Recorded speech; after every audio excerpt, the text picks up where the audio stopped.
오늘 본문은 예수님이 십자가에 못 박혀 죽기 이틀 전에 베다니에서 시몬 베다니의 집에서 일어났던 아주 감동적인 이야기가 나옵니다. 자, 우리 한번 6절, 7절을 읽어보겠습니다. 시작. 예수께서 베다니 나병 환자 시몬의 집에 계실 때 한 여자가 매우 귀한 향료값을 가지고 나와서 식사하는 예수의 머리에 부으니. 베다니 나병 환자 시몬의 집에서 아마 잔치가 열렸던 것 같습니다. 거기에 한 여자가 매우 귀한 향료 한 옥값을 가지고 와서 예수님에게 머리에 붓고, 그리고 또 눈물로 그의 발을 닦고 하는 일들이 벌어졌습니다. 이 여자가 누구냐면 요한복음 12장에 보면 병행 본문이 있는데 마리아입니다. 마리아. 마르다, 마리아, 마르다의 동생, 나사로의 동생이죠. 마리아가 그렇게 한 겁니다. 요한복음 12장에는 이 향유가 300데나리온이라고 또 표현이 구체적으로 되어 있어요. 300데나리온이나 나가는 아주 비싼 향유예요. 한 데나리온이 노동자 1품삯입니다. 지금 하루 일당이 얼마 돼요? 10만 원? 제가 보니까 10만 원 앞에 계단 공사하는데 85만 원을 청구했더라고요. 그러니까 두 사람이 왔다 그러니까 30만 원은 되는 것 같아 보니까. 자, 30만 원. 그러면은 300데나리온이니까 얼마예요? 9천만 원이에요. 9천만 원. 9천만 원짜리 향후값을 깨서 부은 겁니다. 자, 여기에 대해서 반응이 좀 달랐어요. 그렇게 했을 때, 자, 제자들은 뭐라고 그랬냐면, 자, 8절 읽어보겠습니다. 시작. 제자들이 보고 분개하여 이르되 무슨 의도로 이것을 허비하느냐. 이것을 비싼 값에 팔아 가난한 자들에게 줄 수 있었기도다 하거늘. 제자들은 막 허비한다, 막 화를 냈어요. 너무 귀한 것을 깨서 예수님께 부으니까 너무 아까운 거죠.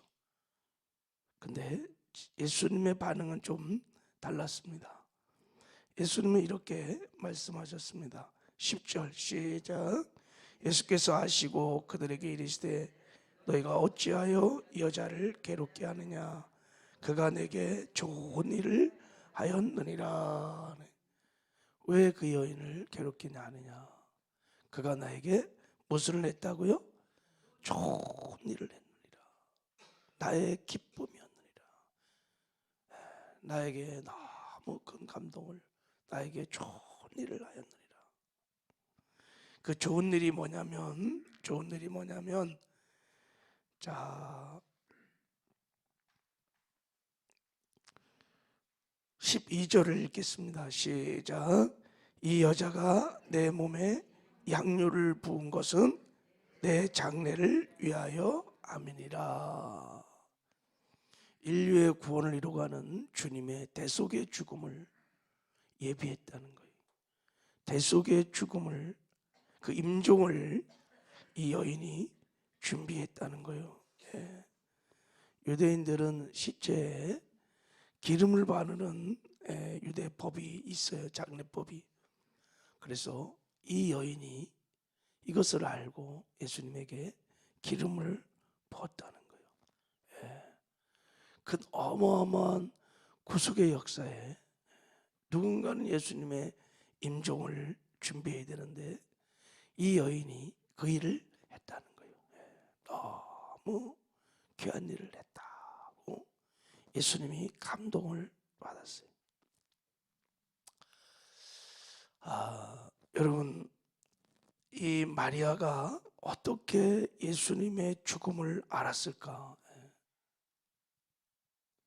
그 2절에 보면 예수님이 말했어요. 인자가 십자가에 못 박히기 위하여 8일이라 이틀 후면은 그런 말을 했는데요. 당시 제자들 그리고 주님을 따랐던 사람들은요, 주님이 그렇게 말을 해도 내가 죽고 부활할 거다 믿질 않았어요. 그리고 몰랐어요. 주님 죽을 때까지도 한 자리에 해먹으려고 서로 싸우고 막 그랬어요. 근데 마리아는 알았다는 거예요. 예수님이 정말 죽는구나. 그리고 죽으신 다음에 말씀하신 대로 부활하시는구나 알았어요. 어떻게 알았을까? 제가 보기에는 마리아가 늘 베다니에 예수님이 오시면 늘 그 무릎에 앉아서 예수님 바라보면서 말씀을 잘 듣는 여인이었어요.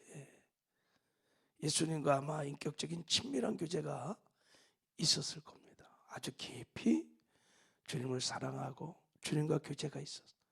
예수님이 계시로 가르쳐 줬을 거예요. 믿었어요, 마리아는. 그래서 준비를 한 겁니다. 귀한 것을 준비해서 예수님의 이제 이틀 후면 십자가 못 박힐 텐데 그 죽음을 기념한 겁니다.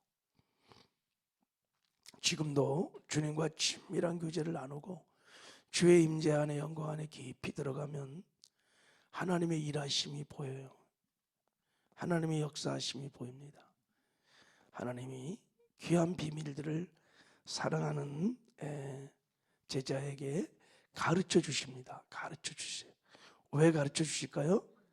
그 일을 이루는데 그 제자를 사용하기 위한 것입니다. 여러분, 하나님의 구속의 역사에 쓰임 받는 것이 최고의 축복이요 영광인 줄 믿습니다. 아멘이세요? 누군가는 예수님의 죽음을 준비했어야만 했어요. 근데 그 많은 여인 중에 당시 옥합이 마리아만 갖고 있었겠어요? 그렇죠? 근데 예수님이 이 마리아의 옥합을 사용했단 말이죠. 이게 축복이에요. 이게 존귀와 영광인 줄 믿습니다. 자, 그러면 마리아는 이 엄청난 헌신을 했는데 무슨 마음으로 무슨 동기로 그렇게 했을까? 두말할 것도 없이 마리아가 예수님을 사랑했기 때문입니다.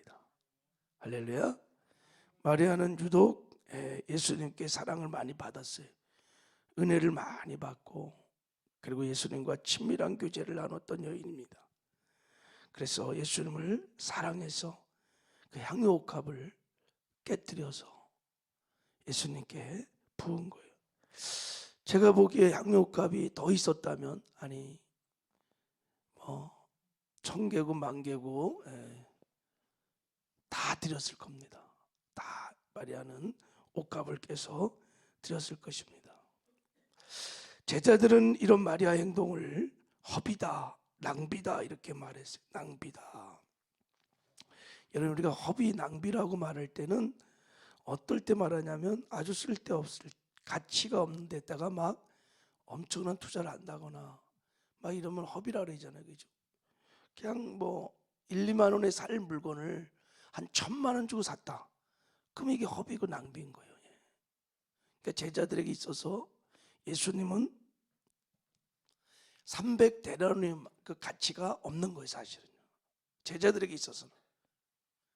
근데 마리아에게 있어서는 예수님이, 내 사랑하는 예수님의 가치가, 존귀가 300데나리온의 이 황유 옥합보다도 훨씬 나에게는 소중한 분이시고 나에게 가치 있는 분이시고 내가 사랑하는 분이십니다. 그래서 쏟아부은 겁니다. 하나님은 이렇게 주님을 사랑하는, 억지로 마지못해서 그게 아니라 사랑하는 사람들을 통해서 당신의 구속의 역사를 이루어 가시는 줄 믿습니다. 마태복음 13장에 보면 천국은 밭에 감춘 보화라고 비유했어요. 밭에서 보화를 발견해 갖고 그 밭을 산 사람, 엄청 자기 재산을 다 팔아갖고 그 밭을 사요. 왜요? 그만큼 밭에 가치가 있으니까, 보화를 발견했으니까. 우리가 예수님을 사랑하고 예수님을 존귀하게 여기고 예수님이 내 삶에 마리아처럼 이렇게 존귀한 가치 있는 분이라면 우리도 다 우리 거를 들여서 헌신하게 될 것입니다. 할렐루야. 이런 은혜가 우리 모두에게 있기를 주님의 이름으로 축복합니다. 그래서 예수님이 너무 귀한 말씀을 하셨습니다. 자, 13절 읽어볼게요. 13절 시작. 내가 진실로 너에게 이르노니 온 천하에 어디서든지 이 복음이 전파되는 곳에서는 이 여자가 행한 일도 말하여 그를 기억하리라 하시느니라. 이게 무슨 말입니까? 온 천하에 어디서든지 이 복음이 전파되는 곳에서는 반드시 이 여인이 행한 일을 말할 것이다. 복음이 전파되는 곳마다, 복음이 전파되는 곳마다 이 여인의 행한 일이 기억되게 될 것이다. 여러분, 이 말씀은 예수님의 복음 전파가 마리아와 같은 이렇게 거룩한 허비를 통하여 이루어진다는 것을 말하고 있는 거예요. 마리아처럼 주님을 사랑하기 때문에 자기의 전부를 들여서 헌신하는 그런 사람들을 통하여 이 사랑의 복음이, 이 구원의 역사가 일어난다는 것을 주님이 지금 말하고 있는 거예요. 여러분, 지금부터 160년 전에 이 땅에 선교사들이 들어와서 여러분 복음을 전해서 교회가 세워지고 저와 여러분이 구원을 받았습니다. 이분이, 이 선교사들이 양화지를 한번 가보십시오. 그 젊음의 옥합을, 시간의 옥합을, 자기의 생명의 옥합을 다 깨뜨려서 쏟아 부었어요. 그래서 우리가 복음을 듣고 구원을 받은 것입니다. 기독교의 구속의 역사는, 구원의 역사는 다 순교의 역사입니다. 어마어마한 희생이, 옥합을 깨는 수 없는 사람들이 통해서 이 복음이 증거되고, 그리고 많은 구원의 역사가 일어났습니다. 사도 바울도 디모데후서 4장에 자기의 임종 직전에 이런 고백을 했습니다. 관제와 같이 내가 벌써 부어지고 내가 떠날 기약이 되었다. 자기 인생을 관제같이 부어줬다. 제사를 지낼 때 여러분 이렇게 포도주를, 기름을 확 붓는 제사를 말하는 거예요. 자기 생애를 다 쏟아부었다는 거예요. 다 깨뜨려 갖고 시간, 젊음, 물질 다 깨뜨려서 다 쏟아부었다는 거예요. 여러분, 이렇게 억지로 마지못해서 의무감에서가 아니라 주님을 사랑하기에 그 은혜에 감격하여 자원함으로, 사랑함으로 다른 사람이 보면 허비와 같은 자기 인생을 쏟아붓는 헌신을 통하여 하나님의 나라가 확장되고 구원의 역사가 이루어지는 줄 믿습니다. 보세요. 어디에 하나님의 구원의 역사가 이렇게 허비를 통하여 이루어지지 않는 데가 있는지. 제가 예수 믿고요, 이제 신학을 갔는데요. 신학교를 갔는데 신학교 다니다가 들통났어요. 몰래 갔거든요, 신대원을. 근데 예비군 훈련 통지서가 날아간 거예요. 그래갖고 감리교 신학대학원, 그래서 예비군 통지가 와갖고, 그래서 집안이 발칵 뒤집혔어요. 저 때문에. 얘가 늘 하는 말이, 제가 예수 믿자마자 늘 하는 말이, 우리 막내는 예수 믿고 망했다. 예수 믿고 망했다. 예수 믿고 망했다. 안 믿었으면 그래도 떳떳하게 성공적으로 잘 살 수 있을 텐데 지가 사서 고생한다 하면서 늘 그런 말들을 했어요. 그 좋은 관광공사, 국민일보, 잘 나가는 직업들이 별건 아니겠지만 하여튼 걔도 괜찮은 직업들 다 버리고 쥐가 이렇게 캠퍼스를 다니면서 저렇게 뭐 한다고 그러니까 어머니나 형님들이 보면 얘가 참 못 예쁜 거, 이게 대책이 없어요. 우리 형님들에게, 우리 어머니에게 그 당시 예수를 믿지 않았어요. 내 인생은 허비예요, 허비. 너무 어리석고 너무 허비인 거예요. 얘가 대책도 없이. 왜 그랬을까요? 모르니까. 예수님의 사랑을 모르니까, 예수님의 가치를 모르니까.